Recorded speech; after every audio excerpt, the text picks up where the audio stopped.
Let's talk about one of Japan's most genuinely terrifying urban legends. It's a story that starts with a tragedy and ends with a ghost that haunts the quiet, lonely places after dark. A ghost with a name that is quite literally the sound of your own doom approaching. So, I want you to imagine something. Picture yourself at a train station. It's late, really late. The last train has already left and you are completely, totally alone. The air is still, it's quiet, almost too quiet. And then you see something moving in the distance. You can see it's a girl, but something is just terribly wrong. She doesn't have a lower body. It's just her torso, and she's dragging herself across the ground with her hands and elbows, and she's coming straight for you. Now, your first instinct is to just turn and run, right? But this isn't some ordinary girl. What you're seeing is what's known in Japanese folklore as an onryo, basically a powerful and vengeful spirit. This one hunts at night, usually around train stations. And here's the part that'll give you chills. Even without legs, she moves way faster than you could ever hope to run. Her goal? Well, it's to catch you and cut you in half with a scythe, making you just like her. But see, this horrifying ghost wasn't always a monster. She was once a person, a young girl whose life ended in a really brutal and tragic way. So the question is, who was she?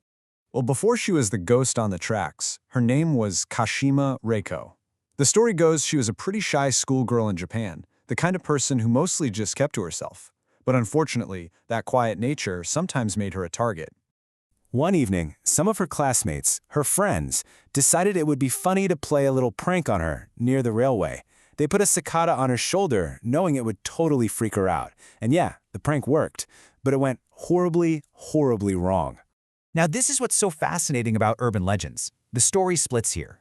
In one version, the prank startled her so much that she stumbled and fell right onto the train tracks. The train came, and our friends, in their panic, just abandoned her there to die alone. The other version is even darker. It says she was intentionally tied to the tracks. We'll probably never know the real truth, but either way you look at it, her end was just awful. So after her body was found, the police launched an investigation, but they came up with absolutely nothing. No evidence, no suspects, nothing. This was way before CCTV cameras were everywhere, so the case just went cold. It officially became an unsolved crime. And you know that lack of closure? That's the perfect breeding ground for a ghost story. And so from this unsolved tragedy, the shy schoolgirl Kashima Reiko was reborn as the vengeful spirit we now know as Teke. But her hunting methods are clever, and her name, well, her name holds a very specific and very chilling secret. See, she doesn't just appear out of nowhere and attack. She's deceptive. She'll hide behind a low wall or maybe a car, so when you first see her, she just looks like a normal girl. She tries to lure you in, and it's only when you get close that she reveals her true form and starts that impossibly fast chase. You've probably heard the name a bunch of times, right? But have you ever stopped to think about where Teke actually comes from? A lot of people just assume it's some spooky-sounding name, but the real origin is way more literal, and honestly, a lot more unsettling. Okay, so the word teke, it's a Japanese onomatopoeia. You know, like how we say boom for an explosion or splash for water. Well, teke is the sound effect for something scraping or dragging along the ground. And this is what makes it so brilliant and so terrifying.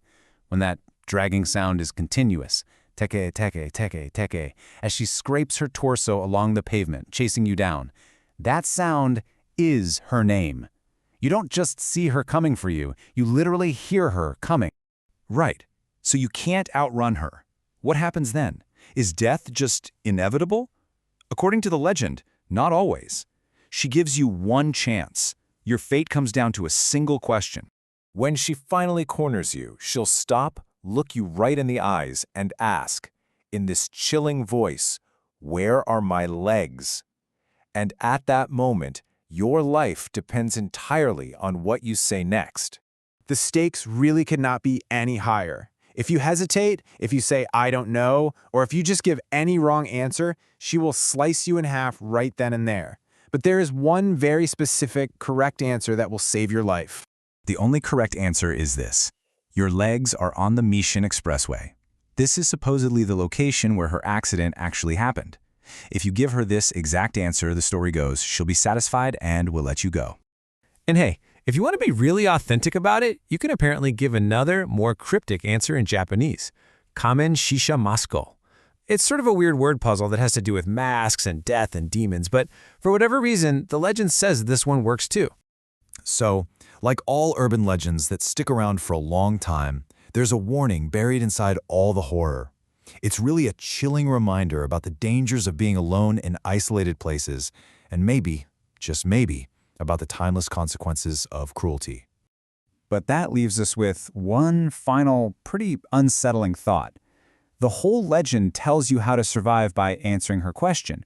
But what if she doesn't stop to ask? What if you just hear that teke, teke, teke sound getting closer and closer and there's just nothing you can do?